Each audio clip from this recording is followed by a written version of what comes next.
என்ன செய்ய வேண்டும் என்று கேட்டார். அதற்கு அவர்கள், ஆண்டவரே, எங்கள் கண்களை திறக்க வேண்டும் என்றார்கள். இயேசு மனதுருகி அவர்களுடைய கண்களை தொட்டார். உடனே அவர்கள் பார்வையடைந்து அவருக்கு பின் சென்றார்கள். அல்லேலூயா. விண்ணப்பத்தை கேட்கிற தேவன். இயேசு நின்று, இவர்கள் அவ்வளவோ சத்தம் போட்டதுமே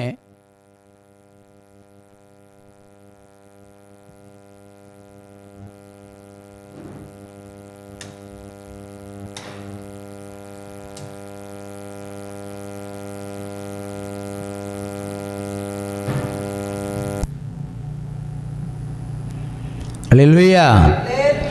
இயேசு நின்று இவ்வளோ ஜனங்கள் தடுத்த பொழுதும் அதையும் தாண்டி, தாவீதின் குமாரனே எனக்கு இறங்கும் என்று சொன்ன பொழுது, நான் உங்களுக்கு என்ன செய்ய வேண்டும் என்று கேட்கிறார். அல்லேலூயா. இப்போ ஜெபம் பண்ணும் பொழுது அவருடைய இருதயத்தை தொடும்படியாக நம்ம விண்ணப்பங்களை வைக்க வேண்டும். அல்லேலூயா. ஆகவே இந்த கண்ணு தெரியாத குருடர்கள் ஆண்டவர் தான் மெய்யான தேவன் என்று அறிந்து, தாவீதின் குமாரனை என்று அவ்வளோ ஜனங்கள் மத்தியிலே கூப்பிட்டு, விண்ணப்பத்திலே கூட எனக்கு மட்டும் விடுதலை வேண்டும் என்று கேட்கவில்லை, எங்களுக்கு. 2 சகோதரர்கள் ஒருமித்து இருந்து ஒரே மாதிரி கேட்கிறார்கள். ஆகவே அவர் நின்று திரும்பி, நான் உங்களுக்கு என்ன செய்ய வேண்டும்? அதற்கு அவர்கள் என்ன சொல்வார்? எங்கள் கண்களை நீங்கள் திறக்க வேண்டும். அப்படியானால் தன்னுடைய கண்களை திறக்கக்கூடிய வல்லமை இந்த தேவனுக்கு உண்டு என்று யார் அறிந்திருந்தார்கள்? இந்த குருடர்கள் அறிந்திருந்தார்கள். ஆனால் கண்ணிருந்தும் நமக்கு அந்த நம்பிக்கை ஏற்படவில்லை இன்றைக்கு வரைக்கும். ஒரு சம கையை தட்டுங்க. அல்லேலூயா. குருடர்களுடைய இந்த விண்ணப்பத்தை கேட்டு கண்களை தொட்டு அவர் குணமாக்கினார். அல்லேலூயா. குணமாக்கினதுமே குணமடைந்த பொழுது ஓடி போகவில்லை இவர்கள். நிறைய பேர் எங்கே போவாங்க? ஓடியே போயிடுவாங்க. அல்லேலூயா. ஆனால் இவர்கள் ஓடி போகவில்லை, இயேசுவின் பின்னால் சென்றார்கள். அல்லேலூயா. இப்போ நன்றி உள்ளவர்களா இந்த குருடர்கள் இருந்திருக்கிறார்கள். ஒரு சம கையை தட்டி அல்லேலூயா. நன்றியால் துதி பாடு நம் இயேசுவை நாவாலே என்றும் பாடு. நன்றியால் துதி பாடு நம் இயேசுவை. நல்லவர் வல்லவர், நல்லவர் வல்லவர் போதுமானவர், வார்த்தையில் உண்மையுள்ளவர்.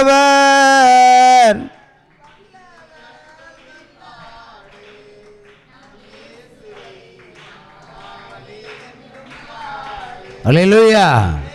துக்க வாரத்தில் இருந்து கொண்டிருக்கிறோம். நாம் நன்றி உள்ளவர்களாக அவரை பின்தொடர்ந்து செல்ல வேண்டும். ஒரு சம கையை தட்டலாமா? அல்லேலூயா.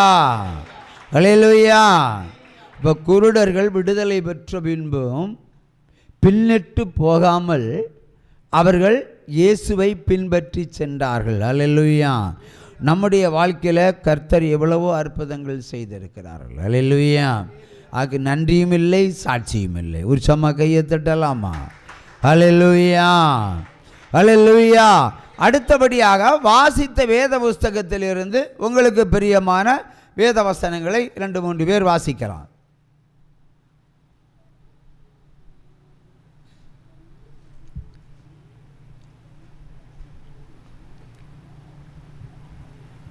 யாராகிலும்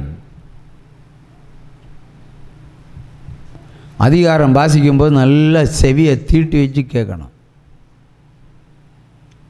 எனிபடி? சரி, நீ சொல்லு. 21. அவர் அவளை நோக்கி உனக்கு என்ன வேண்டும் என்று கேட்டார். அதற்கு அவள், உம்முடைய ராஜ்யத்திலே என் குமாரராகிய 2 பேரில் ஒருவன் உமது வலது பக்கத்திலும் இடது பக்கத்தில் உட்கார்ந்திருக்கும்படி கிருபை செய்ய வேண்டும் என்றாள். கீழே இயேசு பிரதியுத்தரமாக, நீங்கள் கேட்டுக்கொள்கிறது இன்னதென்று உங்களுக்கு தெரியவில்லை. நான் குடிக்கும் பாத்திரத்தில் நீங்கள் குடிக்கவும், நான் பெறும் ஸ்தானத்தை நீங்கள் பெறவும் உங்களால் கூடுமா என்றார். அதற்கு அவர்கள் கூடும் என்றார்கள். அவர் அவர்களை நோக்கி, என் பாத்திரத்தில் நீங்கள் குடிப்பீர்கள், நான் பெறும் ஸ்தானத்தையும் நீங்கள் பெறுவீர்கள். ஆனாலும் என் வலது பக்கத்திலும் என் இடது பக்கத்திலும் உட்கார்ந்திருக்கும்படி என் பிதாவினால் எவர்களுக்கு ஆயத்தப்படுத்தப்பட்டிருக்கிறதோ அவர்களுக்கே அல்லாமல் மற்றவர்களுக்கு இது அருளுவது என் காரியம் அல்ல என்றார். உற்சாகமா கையை தட்டி அல்லேலூயா. எல்லோருக்கும் பரலோகம் வேண்டும், எல்லோரும் கேட்கிறார்கள். அல்லேலூயா. ஒரு தாய் 2 பிள்ளைகளுக்காக விண்ணப்பம் பண்ணுகிறாள். ஆண்டவரே, பரலோக ராஜ்யத்தில் உம்முடைய வலது பக்கத்திலும் உமது இடது பக்கத்தில் 2 குமாரர்கள் அமர வேண்டும் என்று ஒரு அறியாமல் இருக்கிற ஒரு தாய் விண்ணப்பம் பண்ணுகிறார்கள். அல்லேலூயா. நாமும் கேட்போம், ஆண்டவரே எனக்கும் பரலோக ராஜ்யத்தில் இடம் வேண்டும், நான் செத்தா பரலோகத்துக்கு வர வேண்டும். நீ செத்தா பரலோகத்தில் போக வேண்டுமானால் என்ன விதிமுறைகளை பின்பற்ற வேண்டும் என்பதனை நீங்கள் முதலில் அறிந்து கொள்ள வேண்டும். அல்லேலூயா. ஒரு சம கையை தட்டலாம். அல்லேலூயா. எல்லோருக்கும் பரலோகம் கிடையாது நிச்சயமா. அல்லேலூயா. யார் என் பிரமாணங்களை கை கொள்ளுகிறார்களோ அவர்களால் தான் முடியும். அல்லேலூயா. இப்போ அவர் தரும் பானத்தை குடிக்கலாம், அவர் தரும் ஸ்தானத்தை நீங்கள் பெற்றுக்கொள்ளலாம், அவர் தரும் உணவை நீங்கள் பெற்றுக்கொள்ளலாம். ஆனால் வலது பக்கத்திலும் இடது பக்கத்திலும் யார் அமர வேண்டும் என்று தீர்மானிப்பது பிதாவுக்கு கொடுக்கப்பட்டிருக்கிறது என்று சொல்கிறார். அவர் யாரை தெரிந்து கொள்ளுகிறார்களோ அவர்களுக்கு தான் அந்த பாக்கியம் கிடைக்கும். உற்சாகமாக கையை தட்டலாமா? அல்லேலூயா. ஆகவே எல்லோருக்கும் பரலோக ராஜ்யம் இல்லை, எல்லோருக்கும் பரலோக ராஜ்யம் இல்லை. பிதாவினுடைய சித்தத்தை யார் இந்த பூமியில் செய்கிறார்களோ அவர்களுக்கு பரலோகத்தில் இடம் உண்டு. உற்சாகமாக கையை தட்டலாம். அல்லேலூயா. இயேசு ஒரு முறை சொல்லுவார், இயேசுக்கு தான் உண்மையிலே அதிகாரம் கொடுக்கப்பட்டிருக்கிறது. மேலே வானத்திலும் கீழே பூமியிலும் சகல அதிகாரம் பெற்றிருப்பது யார்? இயேசு கிறிஸ்து ஒருவர் தான். ஆனால் அவர் சொல்லுகிறார், என் பிதா யாரை சுட்டி காட்டுகிறார் அவர்கள் தான் உட்கார முடியும். அப்படியானால் அவர் சொல்கிறார், என் பிதாவை கனம் பண்ணுகிறவர்கள் என்னை கனம் பண்ணுகிறார்கள். சும்மா இரவும் பகலும் கர்த்தாவே கர்த்தாவேன்னு என்னை நோக்கி கூப்பிட்டாலும் நோ யூஸ்ன்னு சொல்லிட்டாரு. ஆனால் பிதாவின் சித்தத்தை எவன் எனக்கு முன்பாக செய்கிறானோ அவனே அல்லாமல் பரலோக ராஜ்யத்தில் பிரவேசிப்பதில்லை. உற்சாகமாக கையை தட்டுங்க. பிதா என்ன சொல்லியிருக்கிறார்? இயேசு கிறிஸ்து மூலம், இயேசு கிறிஸ்து மூலம் பிதா என்ன சொல்லி இருக்கிறாரோ அதை இயேசு கிறிஸ்துடைய நாமத்தை மகிமைப்படுத்த நாம் இந்த பூமியில் செய்ய வேண்டும். இயேசு கிறிஸ்துனுடைய போதனைகளை பின்பற்றினாலே பிதாவினுடைய காரியங்களை நம்ம செய்து முடித்ததற்கு சமம். அல்லேலூயா. ஆகவே நாம் பிரமாணங்களை பின்பற்றினால் இயேசு கிறிஸ்துனுடைய வலது பக்கத்திலும் இடது பக்கத்திலும் நிச்சயமாக வர முடியும். அல்லேலூயா. அந்த பாக்கியத்தை பிதா மூலம் இயேசு கிறிஸ்து மூலம் நம்ம பெற்றுக்கொள்ள முடியும். ஒரு சமகையை தட்டலாமா? இந்த தெய்வம் நம்ம தெய்வம், நல்ல தெய்வம், மரண பரியந்த நடத்திடுவார். இந்த தெய்வம் நம்ம தெய்வம்.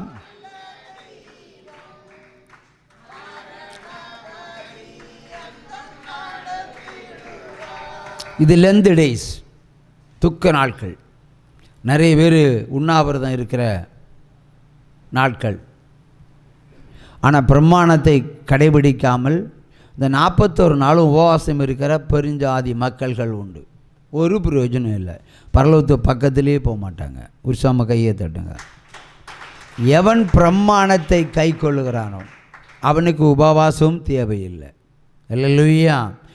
என் கட்டளைகளை பின்பற்றுகிறவன் மாத்திரமே என் பிள்ளையாய் இருக்க முடியும். சும்மா கர்த்தாவே கர்த்தாவே என்று கூப்பிட்டு ஒரு பிரயோஜனம் இல்லை என்கிறார். உற்சாம கையை தட்டலாம் மறுபடியும். அல்லேலூயா, அல்லேலூயா. ஆகவே இந்த வேத வசனம் எரேமியா 2ஆம் அதிகாரம் 22ஆம் வசனத்தை ஒருவர் வாசிக்கலாம்.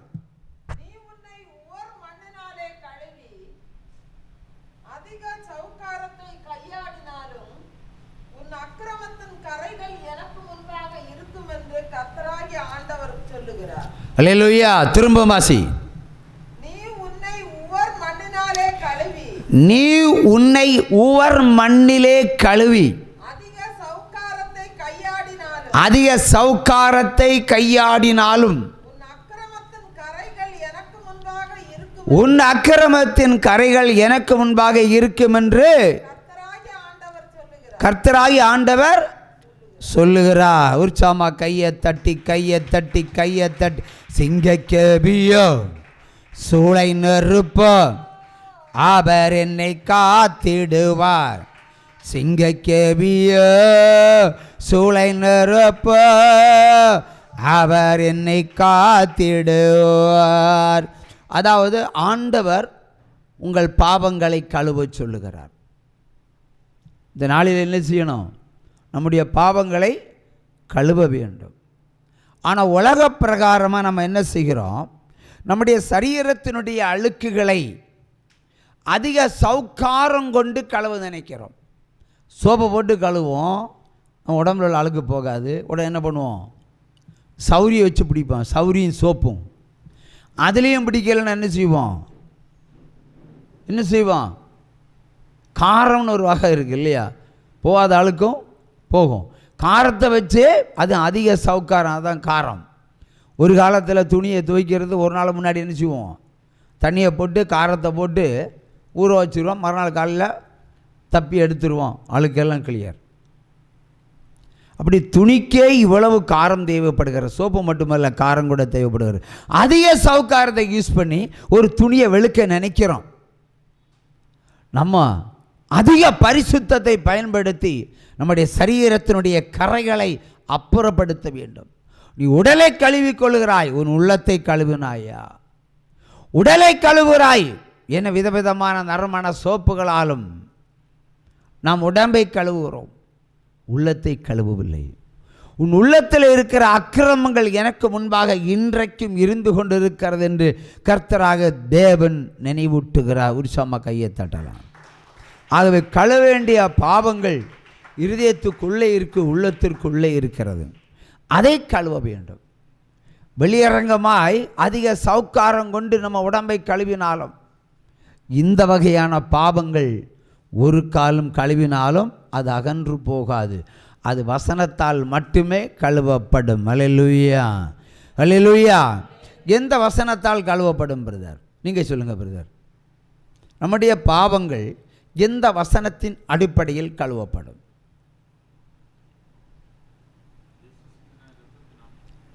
அது எல்லாரும் சொல்லுகிற காமன் டயலாக். அதை விட்டுருங்க பிரதர். இந்த மாதிரி பாஸ்டர்ஸ் இப்படி சொல்லி தான் எல்லாம் இயேசுவின் ரத்தத்தினால் என் பாவங்களை கழுவினார். அவங்க பாவங்களை என்னை கழுவினார். அது காமனாக சொல்லி வச்சது. யாருக்கு சொன்னது?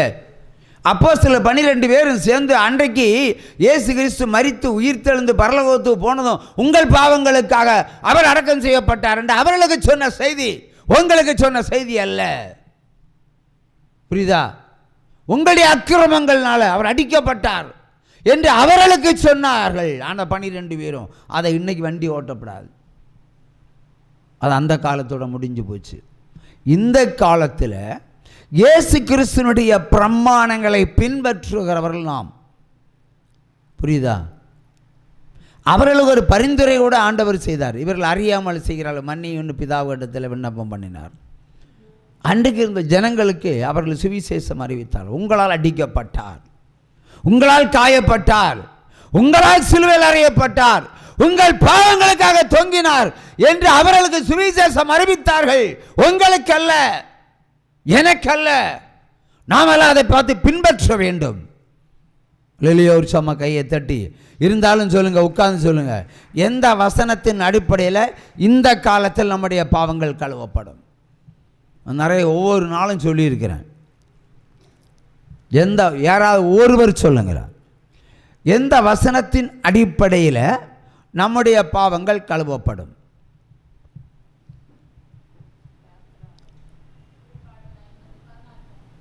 வெளிப்பாடு,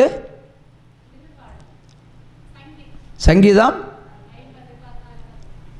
அது ஸ்தோத்திர பலியிட்டு. ஆபத்து காலங்களில் நமக்கு ஒரு நோய் வருது, நமக்கு ஒரு வியாதி வருது, இல்லை நமக்கு ஒரு பிரச்சனை வருது, இல்லை ஒரு காவல்துறை வருகிறது, ஒரு ஜெயில் வருது, இல்லை அடையாளங்களாகிய நோய்கள் நம்முடைய சரீரத்தில் வெளிப்படுகிறது சொன்னால் பொருத்தனை செலுத்தி கூப்பிடுன்னு சொல்லியிருக்கிறார். அதான் அந்த ஆபத்தான காலங்கள். அல்லேலூயா. ஒருவர் சொல்லலாம்.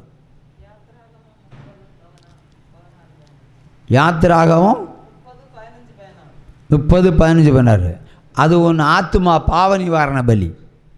நம்ம பிறப்பிலே பாவம் செஞ்சு பிறந்திருக்கிறோம். நம்ம அப்பா அம்மா பாவம் செய்தனால நம்ம முளைச்சிருக்கிறோம். அது நம்முடைய பாவத்தை நம்ம தான் கழுவணும். இது ஆத்துமா பாவம். அதுதான் யாத்திராமம் 30-15-16. அதில் என்ன சொல்கிறாரு?